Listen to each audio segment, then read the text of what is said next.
Welcome to the Ephesiology Podcast, a podcast dedicated to the study of the early Christian movement and its implications for the church today.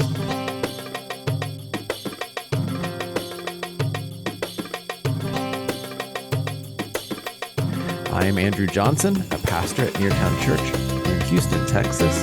We are joined, as always, by our resident ephesiologist, Michael. And today we have the distinct joy of being joined by Evan Owens. He is the co-founder of Reboot Recovery and author of Healing What's Hidden. Evan, we are glad to have you. Thank you for being with us. But before you talk, and I let you do all the wonderful things like introducing who you are and why we should love you and join the throng of people who adore you. Michael, why do we have Evan on today? Well, I'm excited about this because, as you know, and I think as some of our listeners, hopefully many of our listeners know, that we have been very interested in issues of social justice. We've written books about it. Our latest book came out, has it been 2 years now or some time ago? A year and a half or something like that. Year and a half. Focusing on issues of justice. And we had two wonderful chapters in that book that are dealing with an issue that we rarely talk about in the church, and that's mental health. And we had Kathy Bhatia, who wrote about how to address mental health, practically speaking. And then our daughter and a friend of hers, a friend of ours, a friend of the podcast, actually, Brian Salveron, wrote a chapter on anxiety and mental health in the church. And so I'm excited that we've been thinking about these things, talking about them, and wanting really to take this seriously because we're in a context now, I think that's been exacerbated at some level by COVID, but some might actually have characterized it as a crisis in the church, a mental health crisis. Maybe even in the country. And so we've had the privilege of beginning to develop a relationship with Evan and Reboot Recovery, and just have had a wonderful time looking at the material that he and his wife have developed, talking with them about how to make this contextual in other places where people are experiencing trauma at levels that really in some cases are unprecedented. And so I'm happy to have Evan on. Evan, welcome to you. Well, I'm very excited to be here, and I'm sure everyone now is psyched to hear me talk about sad mental health topics for the next little bit together. That's people are like, oh man, gotta make sure to not miss this one. Man, he sounds really happy. I wonder how quickly he's going to depress us. Right, exactly. So back to the happy things before we jump in with the great questions, because we want to always try to set up our guests to be not just talking heads, but normal people. Evan, tell us 3 important things that you would love for us to know about you. Okay. Well, my wife and I started Reboot together. And so in addition to being married happily for 16 years, we also raised 3 amazing boys together and we work together. So it's unusual that married couples are together literally 24 hours a day, 7 days a week, and stay happy together. And so that's a pretty special bond that we feel very blessed to have had, that I don't know if everybody should work together. So that's probably the first. That's awesome. Number 2, I am not a doctor or a counselor or a psychologist. So I'm not speaking from that perspective. I'm actually speaking from a peer standpoint. And so the way that I approach mental health is maybe a little bit different than diagnosis, prognosis. It's a little bit more about functioning through rather than numbing or eliminating symptoms. And so there's a difference in perspective there a little bit that I think people always want to understand kind of what qualifies me. So we talk about that. And the third thing is that in high school, I grew up in the inner city and went to a pretty diverse, actually very diverse high school. And I developed this very strange skill at a young age, which was beatboxing. And so I learned to beatbox for like people who rapped and sang and stuff like that. And so this is my secret talent. Anytime I'm on not a podcast, but anytime I'm on like a camp game with kids, that's what they asked me to do, is to beatbox, which I'm not going to do on this particular podcast. But I was just hoping that this might be our new Ephesiology intro. No, that's not going to happen. The pay for this podcast is not enough for that. But at kids camp, we'll do that kind of stuff, and kids will get up. So that's a fun thing. So that's it. Those are incredible things about yourself, and now I feel like I have a fuller picture of you. So, Nice. Tell us a bit about, if you wouldn't mind, what led you to start Reboot Recovery? What was happening in the ethos in your life, in your family's life, in the world around you that said, we've got to take a step towards this? Yeah, for sure. It was a series of steps. It was a lot of little baby steps. I grew up in a house that was, my dad's a veteran of Vietnam, and I married a girl who went to go work for the Department of Defense. She was recruited away from Vanderbilt University Medical Center to go work for the Department of Defense at Fort Campbell, building the first traumatic brain injury and post-traumatic stress clinic of its kind on a military installation. And every day she would come home telling me these incredible stories of people who were on the brink of suicide, people who were in the darkest places, had visited the darkest places in the world, and who were trying to discover who they were now that their military career was ending. They were trying to discover how to deal with what they had witnessed and what they had seen and what they had participated in. They were trying to deal with the damage or the toll that trauma had taken on their relationships and their ability to socially and intimately connect with others. And so my wife just started inviting people over for dinner from our community, and really just having open-ended conversations. My background was, at the time, I was the CEO of a software development company. And I had managed enough people to know that one of the best things you can do as a leader is just ask insightful questions and let people talk. And so we just sat around and did that many, many nights a week, had people over most nights. We didn't have any children yet. And this recurring theme kept coming up, which was, there's three themes that kept coming up. One was that people felt like they were the only ones. Number two is people felt like there was something deeper than mental health, that there was a soul health issue that no one was talking about. And number three is there was nothing peer-to-peer in terms of a leadership structure. Everything was top-down, sort of clinical approach. And so we realized, hey, what if we got everybody together and started having this conversation in a group format? And we did that, and we kept doing that. And people began to come more and more and more. Friends invited friends. The military invited us onto the military base. And we did that for almost 5 years, actually longer than 5 years. We started technically in 2011 and did it until 2016. And, you learn a lot, and your heart gets more and more and more drawn in. If you do something 2-3 nights a week for 5 years, you learn a lot, in that period of time. And so it became really clear as we started traveling on the weekends to start what we had by then called Reboot Recovery. At first, it was just called Evan and Jenny's House on Monday nights, which was a terrible brand name, we decided. That's harder to fit on a business card. Well, maybe if we do it like a military acronym, though, like it could have worked, Very well thought out. We were traveling every weekend. I was leading groups multiple times a week. By this point, we had started building a curriculum. And so we both quit our jobs in 2016 to do this full time. Went from dual income, no kids, to 3 kids and no income over a short period of time. Again, not something I recommend for most marriages.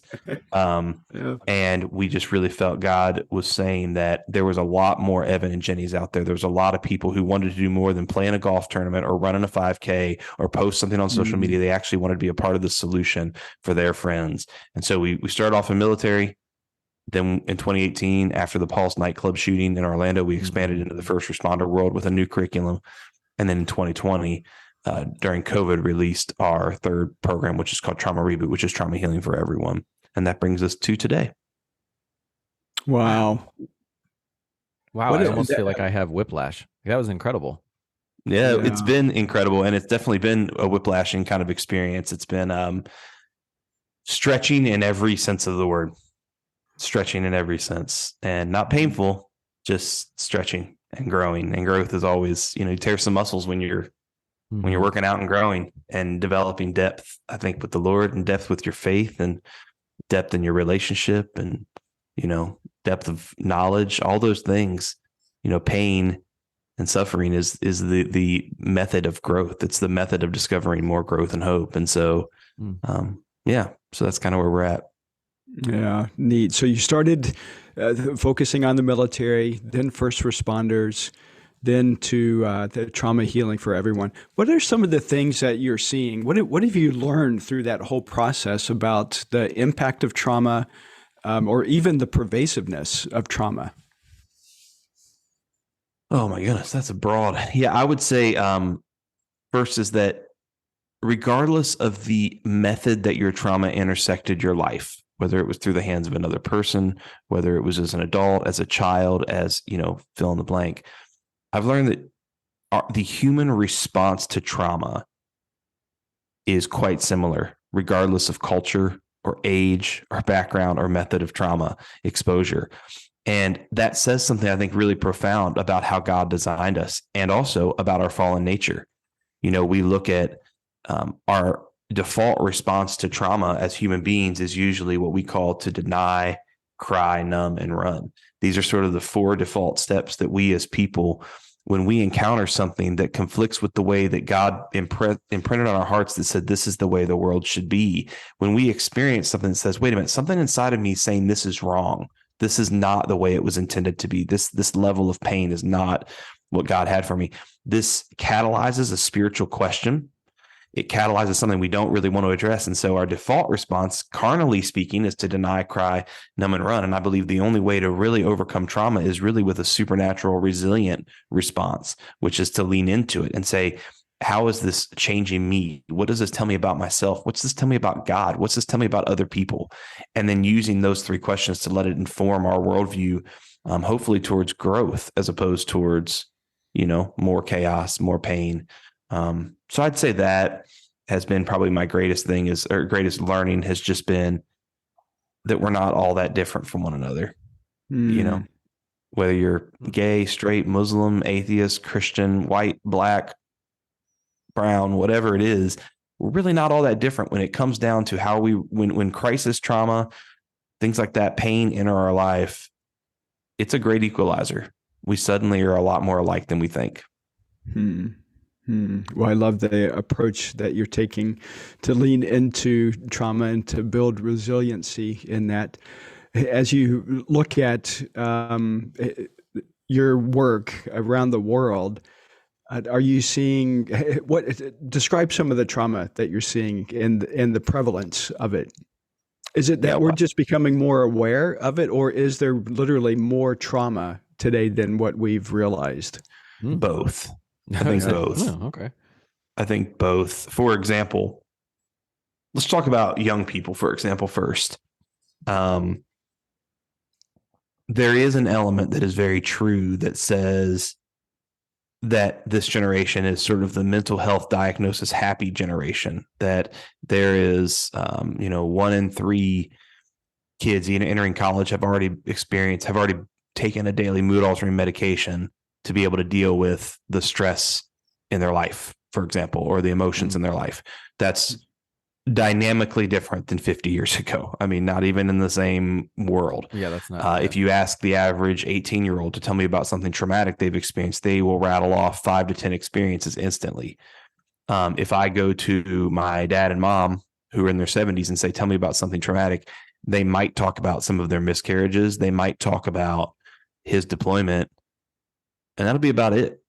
Right. And so there's this changing of language we're seeing nationally and really globally, which is terms that used to the language we use to describe normal human experiences has changed to clinical terminology. For example, I will ask someone, a young person, about a test that they have coming up, and they'll say, I have lots of anxiety about this test coming up, or I did bad in that test, I'm super depressed about it. Right? These are clinical terms. These are diagnosable terms. These are treated terms, versus an older generation might have said, I'm really sad I messed up on that test, or I'm really worried about this test coming up.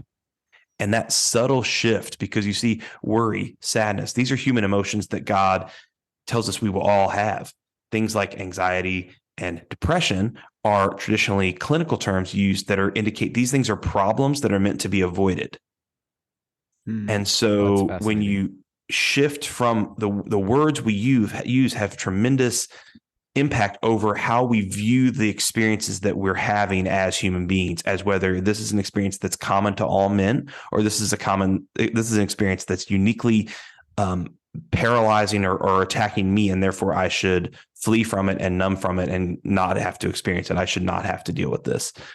And so that is something that is globally happening. At the same time, we also have the most distracted generation of parents ever. So when you look at young people specifically, you have they're competing for the attention of their parents through their cell phones.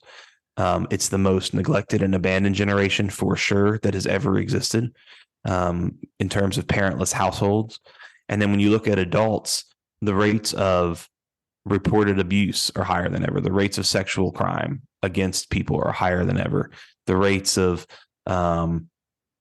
suicide and addiction, so suicide's second leading cause of death now, ages 18 to 39, and climbing. And so you look at this, not just in the military and first responder community, which that data paints an even worse, maybe scarier picture.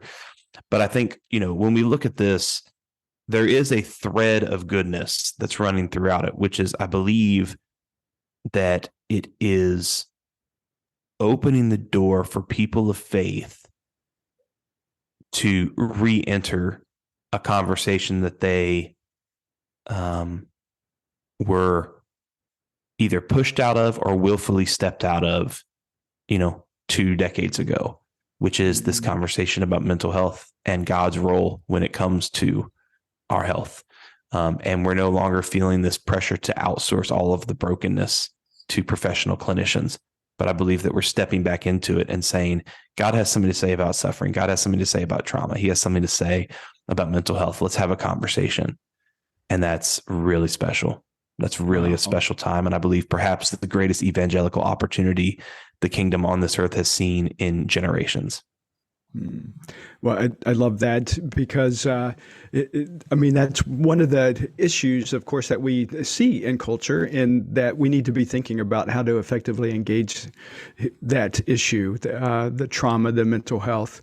And I love that you guys are actually doing that. You're actively developing resources to help the church to take its place in that conversation in really a significant way. Talk about that. And here, of course, I'm referring to the Overcome Academy.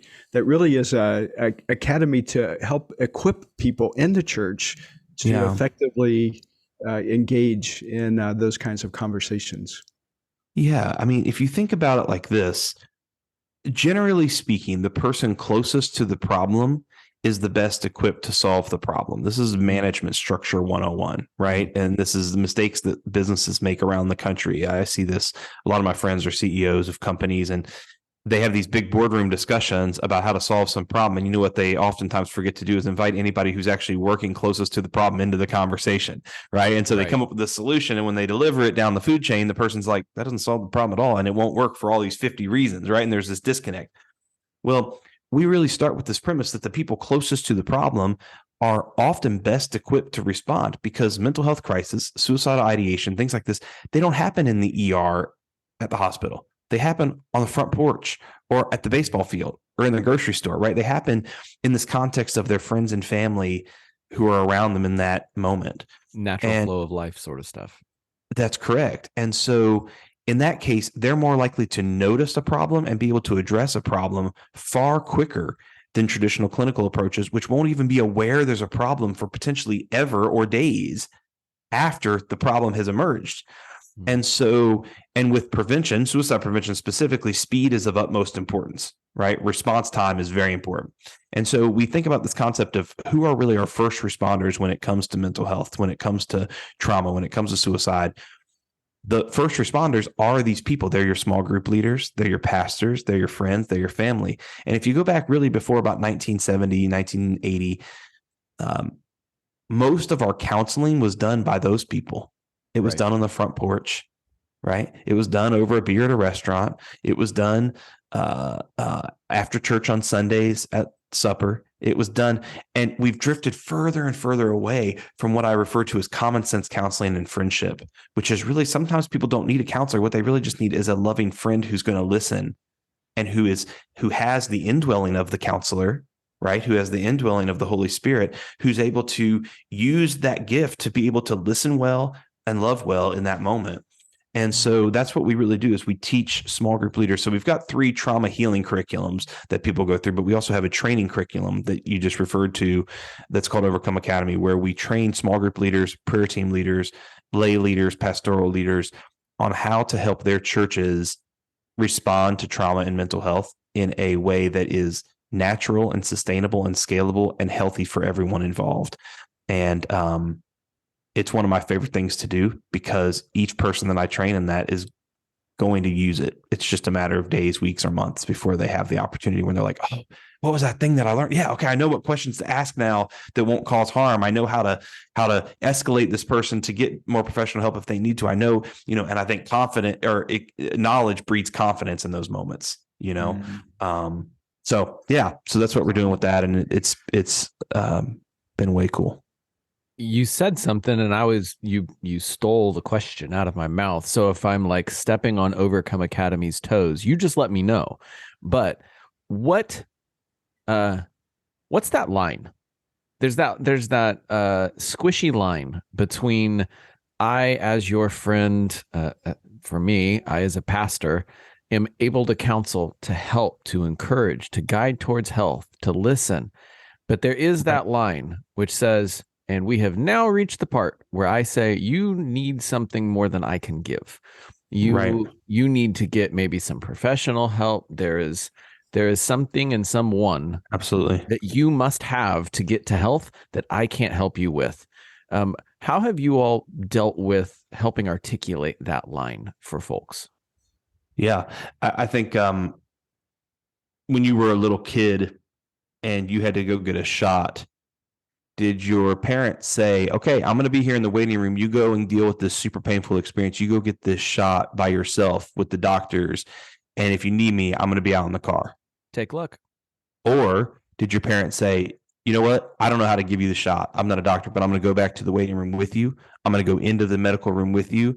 I'll be right there behind the glass watching, making sure you're okay. I'm not leaving your side. Probably the second. But when we get to adults, especially in the church, we've gotten all too comfortable handing off and outsourcing the care to the broken. And so rather than saying, here's the line, and now we just need to make a handoff, aka my hands are clean, come back to me if you need me.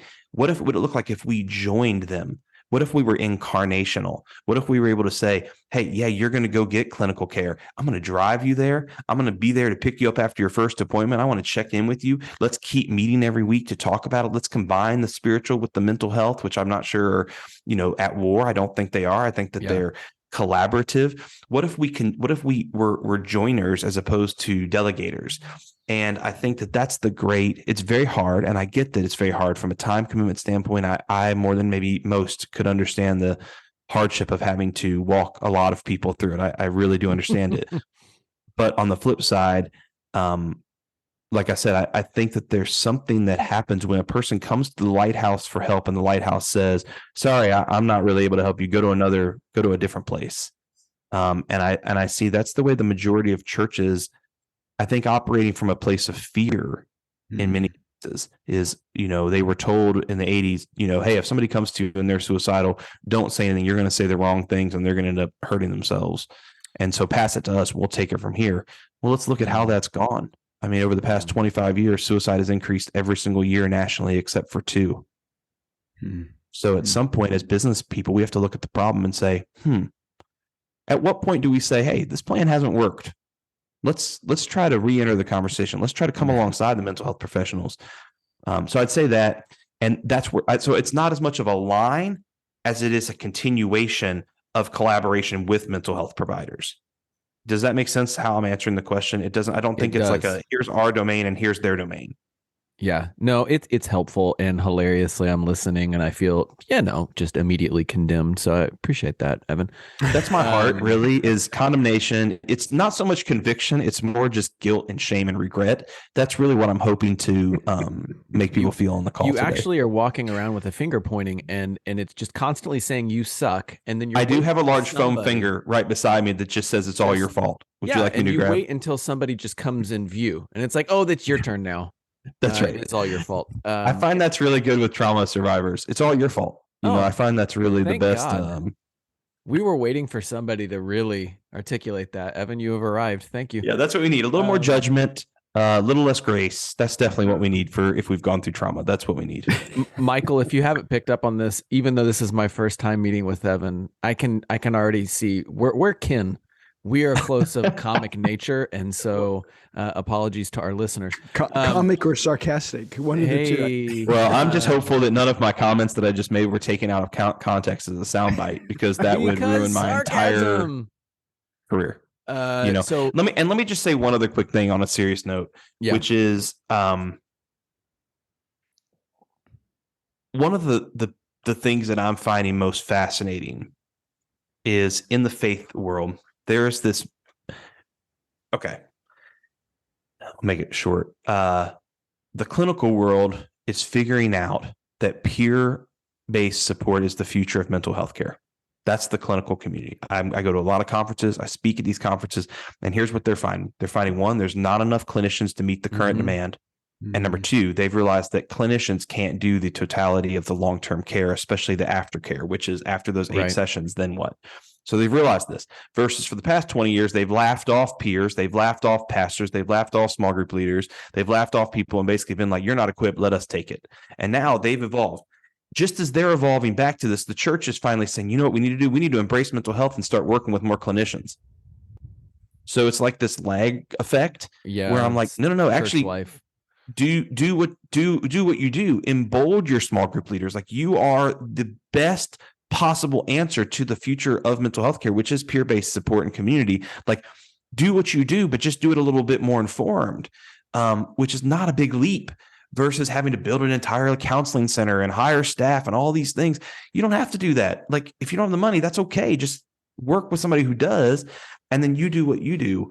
And I think that there's something really, really cool that I'm seeing happening, which is, so I hear this a lot when I go to Christian conferences. It's okay to have Jesus and a therapist. I see T-shirts that say that. It's okay to have Jesus plus therapy is like what Jackie Hill Perry, an author that I follow. Okay, and that's all true and that's all wonderful, as long as it is not a substitute for us building genuine community.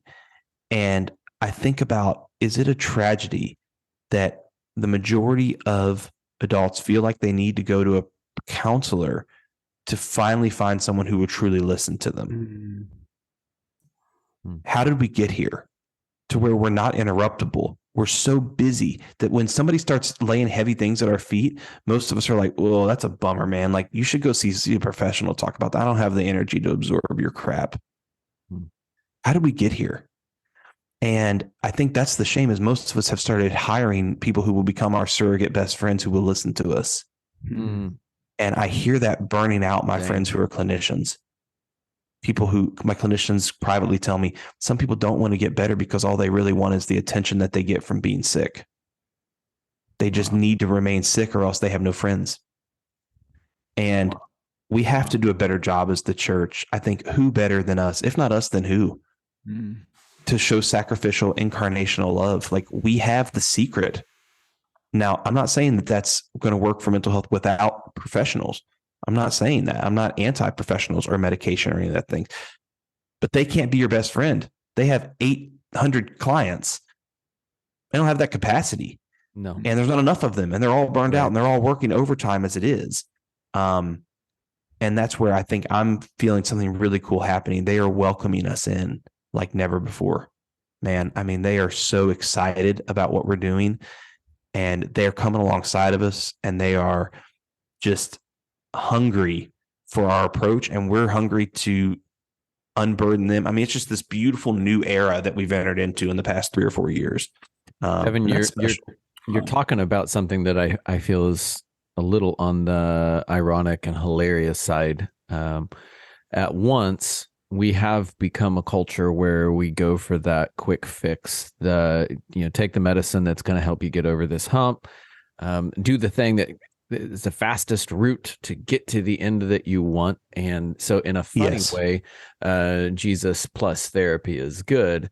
What therapy exists as is just a person-shaped pill, right? Like I need to go to this counselor. This is my quick fix. I will go to this counselor. I will have this session and I will get this fixed. And then now that I've done that, I can move on. I can move back towards health. The scripture has long taught us that discipleship is a long game. It is slow.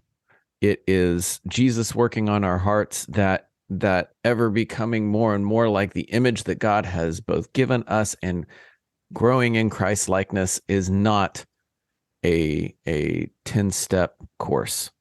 It is not fast. And so why would we look at mental health and the rest of our life and expect it to operate in a different way than how God has designed us to grow and move towards health? Right. And that's really what differentiates Reboot from traditional approaches. Is our primary interest is not the removal of symptoms. Take heart. I've overcome the world. You will have trouble. So we believe the symptoms will often come and go. But what doesn't necessarily come and go is hope and joy in spite of those trials, in spite of those symptoms. That can be permanent. And that's a fundamental difference. And something as you were talking that I've never, ever said before, that I just thought about, this idea of the gift of presence. That story when Jesus leaves to go pray and he comes back and his disciples are asleep and he gets so mad. It just kind of, this revelation just hit me that perhaps one of the reasons he was so upset was because he felt alone and abandoned. And he said, I just want you to be with me. Like, I just want you to carry some of this burden with me right now. Like, just be in my life, just be present, be available. Even if you don't say anything, just when I come back, be awake, be available. I wonder if that was a piece of that story. I don't know. I'm not the theologian on the call, but be the those few verses in Job. Just be the silent friends that sit and mourn and don't say anything for days at a time. Be those version of Job's friends, not the later version of Job's friends, which right. Helpful. That's right. But be the silent present. Yeah. And I found also when you ask people questions, I've always found that the missing ingredient most people overlook is curiosity. If you're actually curious to understand how someone was hurt, what hurt them, how they're processing it, if you approach it with genuine curiosity and grace, you'll never go wrong. You can't go wrong. You can't, if you have genuine curiosity and grace. Now, if you start leading with advice, start leading with that stuff, you can go wrong really, really, really quickly. But that's the reason why a bunch of military dudes back in 2011 started opening up to me, is because I was genuinely curious to understand what they had been through. And nobody else was genuinely curious on a Tuesday night while having dinner, taking time away from their family when they could have been gone and play tennis or golf or whatever people do. I don't do any of those things, but this is what I do for fun, is talk about trauma and suicide all day long. So, some type of self-abuse situation there. But I think that's what they really responded to, and then we always say this about trauma, and then I'll shut up, is we always say trauma is our personal intersection with the brokenness of the world, and that recovery is our personal intersection with the redemptive heart of God. And I really think that is what they were drawn to, was a person and people who were genuinely curious, who loved them for no other reason than they loved them. There was no agenda. There was no billing. There was no insurance involved. We just loved them. And I think through us, they also reconnected with the redemptive heart of God. And all of a sudden it was like their perspective on what they experienced shifted. You know what I mean? Yeah. Yeah. Wow. That's powerful. You and Jenny wrote a book not too long ago, Healing What's Hidden. Tell us a little bit about that.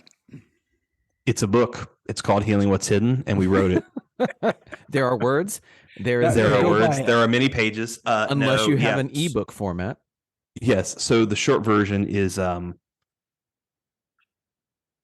really, really, really put off writing a book. And here's why. I am around a lot of friends. So if I didn't condemn you yet and you're listening, you're going to feel super condemned by this because we've all done this. Someone is drowning. We see them flailing, kicking, and screaming, and we throw them a book called Learn How to Swim, and we walk away. Mm-hmm. This is the way we use books. We use books to outsource relationships, again, to avoid having to actually go there. For the and listener, we do it because rather than us absorbing the content and then sharing the content, we just say, they're going to say it better than me. Read it for yourself. And that's kind of true. But again, that's a little bit like, you go back there and do the hard work. I'm going to be over here on the dock with my beach umbrella and, call me if you need anything. And so I just was like, I don't want to be that person. I don't want to be like, here's a book. Best of luck to you. You're like, I don't want to be that guy. But the way that they really got me was through the lens of turning back to the content that they had learned through our other programs and refreshing their memory when future things happen. And so we approached several publishers. We said, we have this idea to write this book on a practical guide to overcoming trauma and building it off of the science that we've done research on to learn about our unique approach. And we've served over 20,000 people. And here's all the data. Here's all the science. Here's all the research. We want to write a book that's clinically informed, but also deeply spiritual, that really follows people through this process that now they could go and revisit. And so we wrote the book to be like 60 micro chapters, actually. And so it's meant to be read once and referenced often. And the response to the book has been so much better than I ever wanted it to be. It led to us being able to go on tour with this guy named Brandon Lake, who's like a big Christian recording artist. And we got to speak at his events every night around the country. And we got to be on all these amazing podcasts like this one. And, nobody gets rich writing books unless you are like a celebrity to begin with, pretty much. Right. And I won't be, and I'm not a celebrity. So I just think the ministry of it's been cooler than I thought. I'm a little ashamed that I put it off so long. So, but yeah, they can check it out on Amazon or any of those other places, Healing What's Hidden. And it's actually a really good book. Like I reread it, parts of it recently, and I was like, oh, wow, that's a really good point. And I forgot that we wrote the point. So that was kind of, I was like, oh, wow. Who said, I said that? Yeah. Yeah. No, I said it jokingly, but there was some truth. Like I read through, I was like, this is so good. I was like, man, I wish I sounded like that all the time. Someone who had edited me and made me sound cooler than I actually am. That's great. Well, that's great. Well, hey, I have one other question, because I know this is on the minds of a lot of people today, especially parents. Parents are often that first line, aren't they, with their children? Almost always. What's the advice here, Evan? How can you help parents think about issues that their children might be wrestling with? Yeah. Cupfuls of grace, pinches of truth initially would be my advice. And I think oftentimes as parents, I feel the need to solve and tell what they should be feeling and doing. And I have found that when I lead with grace first, then I get to the thing that's behind the thing that's actually fueling the thing that they're talking to me about. So that would be the first one, is usually the thing that a young person tells you is the thing. They're not even aware that's not really the thing. There's a thing deeper than that, right, that they're not even aware yet. And if I lead with grace and ask open-ended questions, sometimes they self-discover in real time, holy crap, that's the thing. So that's number one. Number two is you can go on Google and type in like list of feeling words, something that it sounds super cheesy, but sometimes when your kids say like, I'm just super mad or I'm bummed out, it's because we as human beings, we really suck pretty bad at articulating the exact feelings that we're feeling. And so we communicate what we're feeling, and we hope that people will kind of hunt and peck and be able to figure out what we're actually feeling. But sometimes I'll say, I hear you saying that you're upset. What are you actually feeling? And they'll be like, I don't know, just mad. I'm like, no. And so then I'll pull up a list of words and we'll be like, let's talk through which one of these. And it might be they feel rejected. They might feel overlooked. They might feel discarded. They might feel betrayed. They might feel, and now you start to get to what's the real root. not what's the manifesting emotion, but what's the actual root. And the third thing is I think it starts really young. I have a friend of mine. She put this on social media probably 6 years ago, and it's never left me. She said that the other day her kid came home and he was talking to her about Minecraft. He's a 8-year-old boy. And she said, and he rambled on about Minecraft. And she goes, I couldn't care less about Minecraft. I don't even hardly know what's going on in Minecraft. And he talked about it for like hours on end. I'm familiar. Go on. Okay. And she said, and parents, she said, listen. And she said, just listen and entertain and pretend that you're really interested, because today it's Minecraft. Tomorrow will be something that you wish you would have really listened to. And they're picking up today. Does mom and dad care about what I care about? So when we discard and we say, I don't want to hear any more about Minecraft, I'm not interested in what you're interested in. I don't really care to hear your stuff. We're sending a very loud message that their world's not important to us. And so when they get into the real things, they have a history lesson to say, well, they didn't care about that. They're not going to care about this either. And that is the greatest advice I've ever received as a parent, is just to listen and to abide with our children. Presence. My goodness. Right. Presence. I do want to encourage, based on what Evan had said. Now, let me tell you what I have, and not, I will hide what I do. Right.